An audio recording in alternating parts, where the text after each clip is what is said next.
All right, so now we've got a new parent function, and this one is an exponential function. And there are multiple parent exponential functions depending on what the base is.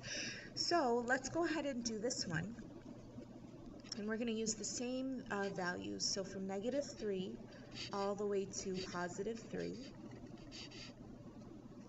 Okay, and to figure this out, I would plug in each x value. So y equals 2 to the -3rd power.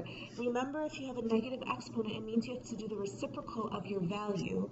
So it's 1/2 to the 3rd power, and 1/2 means 1/2 times 1/2 times 1/2. Well, 1 to the 3rd power is 1, and 2 to the 3rd power is 8. So this value right here is going to be 1/8, okay?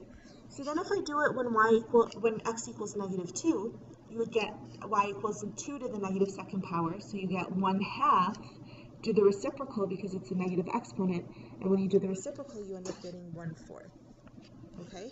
And then same thing when you've got x is -1, you do the reciprocal, you get 1/2 to the 1st power, so this ends up being just simply 1/2. And don't forget that anything raised to the 0th power will always equal the number 1. You go back to your multiplicative identity. So this is 1 right here, okay? All right, so now let's figure out our positive x values, what our corresponding y values will be when x is a positive value. So we would do y equals 2 to the 1st power. Well, 2 to the 1st power is just simply 2, okay?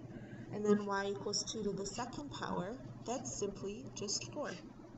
And then y equals 2 to the 3rd power means 2 times 2 times 2, which is 8. So now let's go ahead and graph this out. So at -3, the value is 1/8, so it's just going to be slightly above the x-axis.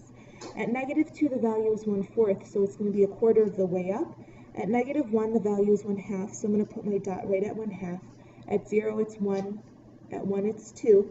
At 2, it's 4, and at 3, the y value is 8.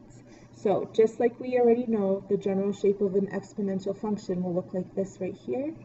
And remember, it's going to try to reach 0, but it never will, because anything 2 to any power will never ever equal 0. It's just going to become a smaller and smaller and smaller fraction and try to approach 0, but it never will actually reach 0. So right here we've got y equals 2 to the x power, okay?